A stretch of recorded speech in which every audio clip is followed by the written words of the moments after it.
நல்லா விளங்கிக் கொள்ளணும். அல்லாஹ்வின் நபியார்களே, இன்னைக்கு நாங்க எல்லாம் அமாலுல் பதனியா மட்டும்தான் முழு உலகமும் பேசிக்கொண்டிருக்கிறது.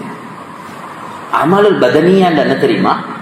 உடம்பால செய்யப்படக்கூடிய அமால்கள், அல்லாஹ்வுடைய கடமைகள். தொழுக உடம்பால செய்யணும். ஒருத்தர் கியாம்ல இருக்கிறார், கண்ணுக்கு விளங்கும். உதாரணமா சொல்ல போனா உடம்பால செய்யப்படக்கூடிய அமல்கள் சுருக்கமா சொன்னா கண்ணுக்கு விளங்கும். கியாம்ல இருக்கிறது கண்ணுக்கு விளங்கும், சுஜூதுல இருக்கிறார் கண்ணுக்கு விளங்கும், தஷஹுத் ஓதுறார் கண்ணுக்கு விளங்கும். அல்லாஹ் கண்ணுக்கு விளங்குற அமால்களை கடமையாக்கி அதுல எப்ப கண்ணுக்கு விளங்காத கல்புடைய அமல் அதோட சம்பந்தப்படுமோ அந்த அமல் பூர்ணமாக மாறும், காமிலாக மாறும், பூர்த்தியாக மாறும்.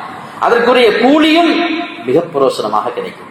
உங்களுக்கு யோசனை வரும், இன்னும் கண்ணுக்கு விளங்காத அமல் எல்லாம் சொல்றாரு இவ்வளவு காலம். அப்படி அமல் கல்வியாண்டு ஒன்று இருக்குது. இது குர்ஆனும் ஹதீஸும் மிச்சம் தெளிவாக பேசுது. உதாரணமா தொழுக. அல்லாஹ் தொழுகை எப்படி சொல்றான் என்றா, தொழுகையை கடமையாக்கி தொழுகக்கூடியவர்களுடைய சிஃபாத்துகள் எல்லாம் சொல்லி அந்த தொழுகையை சொல்லும் பொழுது சூரத்துல் முஃமினூன்ல சொல்றான், அல்லதீன ஹும் ஃபீ ஸலாத்திஹிம் காஷிஊன். அவங்க தொழுவாங்க, ஆனா அந்த தொழுகையில குஷூவும் குதுவும் இருக்கு. அல்லாஹ்வுடைய பயம், அச்சம், அல்லாஹ்வுடைய பயத்தோட தொழுவார், அச்சத்தோட தொழுவார், அந்த சிந்தனையோட தொழுவார். லுஹர் 1000 பேர் தொழுந்துன்னு வைங்களே, 1000 பேருக்கும் ஒரே மாதிரி நன்மை அல்லாஹ் கொடுக்க மாட்டான். லுஹருடைய கடமை நீங்கிடும். 1000 பேருக்கும் ஒரே மாதிரி நன்மையாண்டு கேட்டால் 1000 பேருக்கும் ஒரே மாதிரி நன்மை இல்லை. ஒருத்தருக்கு 1000 கிடைக்கும், இன்னொருக்கு 10,000 கிடைக்கும், இன்னொருவருக்கு 1,00,000 கிடைக்கும், 1 கோடி கிடைக்கும், 2 கோடி கிடைக்கும். என்னப்பா சொல்றீங்க? 4 ரக்காத் தொழுகை, லுஹருடைய 4 ரக்காத் தொழுகையில எல்லாரும் தொழுந்தாங்க, எல்லாரும் 4 ரக்காத் தான் தொழுந்தாங்க, ஒவ்வொருத்தருக்கும் நன்மை வித்தியாசம் வேண்டாம். உலமாக்கள் இதுக்கு கீழே இப்னு கஸீர் ரஹ்மத்துல்லாஹி எழுதுறாங்க, அல்லதீன ஹும் ஃபீ ஸலாத்திஹிம் காஷிஊன். அவருடைய கல்பு ஹாதிராக இருந்து அல்லாஹ்வுடைய சிந்தனையோட தொழும் பொழுது அவருக்கு கோடிக்கணக்கான நன்மை கிடைக்கும்.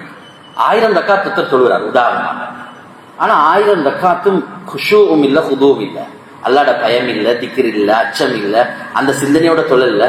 ஆனா ஒருத்தர் 2 ரக்காத் தொழுகிறார். உலமாக்கள் எழுதுறாங்க, அந்த 2 ரக்காத் தொழுகையும் சரியாக கியாம்ல அல்லாஹ்வுடைய சிந்தனையோட, ருக்கூல சுஜூதுல ஒவ்வொரு ஆயத்தையும் ஓதும் பொழுது அந்த சிந்தனையோட ஓதும் பொழுது அவருக்கு இருக்கிற நன்மை இருக்குது 1000 ரக்காத் தொழுவதை விட சிறந்து. இதை ஞாபகம் செஞ்சுக்கோங்க, உள்ளத்துல வச்சுக்கோங்க.